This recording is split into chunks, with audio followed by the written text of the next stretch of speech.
One of the unique challenges of writing a homily for a service that you do every single year, year in, year out, is trying to figure out how to make it interesting and new for people. And sometimes the universe does that for us.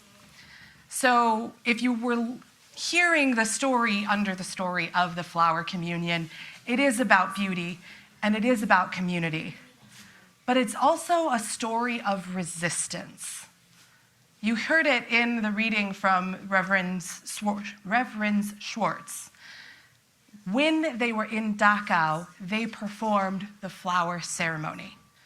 An important bit of historical information is that where in Dachau Norbert Čapek was called the Priesterblock.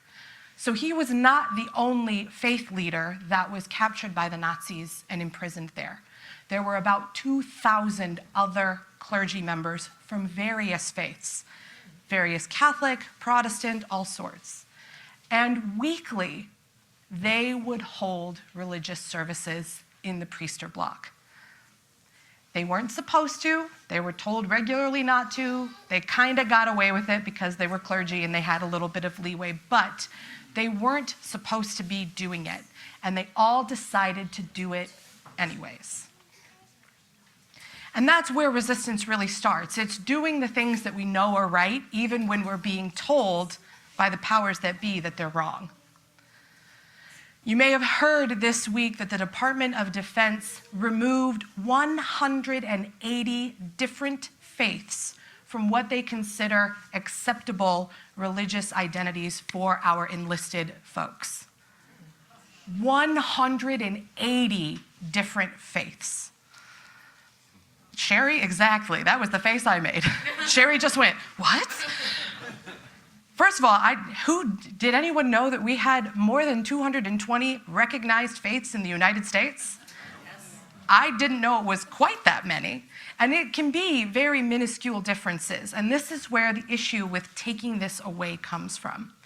Because there are now, I think, 31 recognized faiths. And more than half of them are some variation of Christianity. If you looked at the list, it's Baha'i, 2 or 3 others, 15 Christian, and then a couple others, including atheist and other religion. That doesn't sound very inclusive, right? Jerica could tell you a Southern Baptist and an American Baptist believe 2 very different things. An AME Methodist and a Wesleyan Methodist do not necessarily believe the same things. When we have a government figure that is taking away certain things to say, this is the most important part, that's when alarm bells should be ringing. And when I posted about it, I'm real careful about what I post on Facebook, in part because some of you are friends of mine on Facebook. But I'm really particular about what I say because I know the internet is forever. And even though removing those 180 faiths does not directly affect me, and at the moment does not directly affect any of us in this room, it only affects our enlisted service people, what they can claim to be as a religious identity, and what kind of support they can receive from military chaplains. That's who's really affected right now. But I remember posting it and saying, when you start telling people they have to be quiet in favor of Christian nationalism, which is different than Christianity, I want to make that exceptionally clear. When you tell people they have to be quiet in favor of Christian nationalism, we will only get louder. When Norbert Čapek performed the the flower ceremony at Dachau, it was resistance. He was being told, you cannot speak about these things. And he said, watch me. When his wife Maya brought it to the United States, she was saying, watch me. There was a point in time where the couple had been living here in the United States and actually made the decision to move back to Europe. Because Norbert Čapek felt very strongly, I cannot be here and safe when there are people in Europe who are dying. And he felt very strongly that his place as a minister was to be in those places that were dangerous for people. So he knew when he came back as a liberal faith leader that he and his daughter, who was living with him at the time, were in danger. And they did it anyway. Because we know in our hearts and in our souls, we know what is right and wrong, no matter what our government tells us. We know that silencing people for our differences of belief is wrong. We know that silencing people for differences in identity is wrong. We know that silencing people for who they love is wrong. And yet we have a body that is running our country that is telling us that those things, in and of themselves, are wrong. If we want to be a people of an honest, liberative, life-giving faith like I truly believe Unitarian Universalism is, it is our spiritual responsibility and our practical one to stand there 10 toes down and say no in the face of injustice like that. Because these flowers here are just one look at what our communities look like. I know, looking at every face in here, every single one of us believes in something a little bit different. But we're all still welcome here because we understand it is our diversity that makes us a people worth celebrating. All of that individuality that each one of us brings, just like each of these individual flowers, creates the beauty of the world, not just the one that we want to see, but the one that's already here. I know I say it week after week, and I'm as tired of saying it as y'all are tired of hearing me say it. I know things are scary right now. There's a lot of really bad-ish going on, and we all sit here and go, how can it get worse? And then it does. But these spaces, these communities together where we get to be ourselves, get to come in all of our wholeness, all of our brokenness, all of our differences of faith and love and living ability. When we can come into these places, we create the world that we know belongs here. It doesn't matter what they tell us. They are trying to separate us. They are trying to break us down. We cannot be broken down if we choose not to be.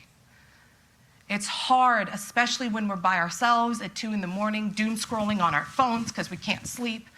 It's hard to think that there's something better. But we don't have to think about what might be better because we live it here every single week. And when we go out into the community, when we go and do the Parkway Plaza protests, when we do the No Kings protests, when we do our indivisible watch parties, those are the same thing. Those are bringing our community together and showing the other people that want to break us apart that we will not be broken. And that's really the power of the flower ceremony in a way that I don't think I could really appreciate until probably this last year. Because whoever thought they would look around at the United States and have it look the way it did? Well, some people have, because that's what it's always looked like for some of our black and brown siblings. But the way America looks today, we know is not what we are meant for. Take a look around this room. Sorry for those of you on Zoom at home who can't do that. Take a look around. Look at all of the different faces. Look at the kids. Look at each other. The families, the people who are here alone. We are the future we have been dreaming of. Think about that. We in this room are the future that we have been dreaming of. Who do you know who deserves to be a part of that future? And ask yourself why they're not in the room with you today. And ask how you can invite them in. Because it's that invitational piece to the people who want to see this good in the world, this resistance happen. That's what's going to get us through. So think about who you want to see here, who can help continue to build the future we know we're meant for. And I hope I see them in a couple weeks. Just as each of these flowers is as beautiful and individual as each other, so are we, and that is our power. every single week. Doesn't matter what you look like. It doesn't matter how you sing. It doesn't matter what you believe, as long as you come together in these places with love, generosity, curiosity. We saw all of our Unitarian Universalist values. If you have an order of service, you can flip it around and see a little graphic of it. When we come into these spaces on a Sunday, when we come into these spaces any day of the week, even if they're not here, when we're living our values as Unitarian Universalists, we are living that resistance. So yes, this is a remembrance of a time many years past. It's been over 100 years since the first flower communion, and yet it is just as relevant today in this moment as it was then. It is also a celebration of joy. The joy for being in community together, the joy of all our diversity and all that we bring to this space. So, with that in mind,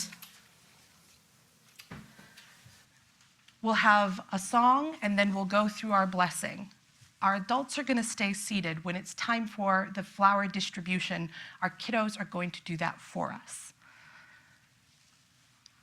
That's one of the reasons, too, why I think this service being intergenerational is so important. Because we're the future that we've been waiting for, but we're also building the future that we're looking for them. And we're trying to make it a safe and better place for all of you. And it's my joy to be able to be up here to help create that world alongside this beautiful community for a better world for them, because we know it's still possible. So may it be, and amen.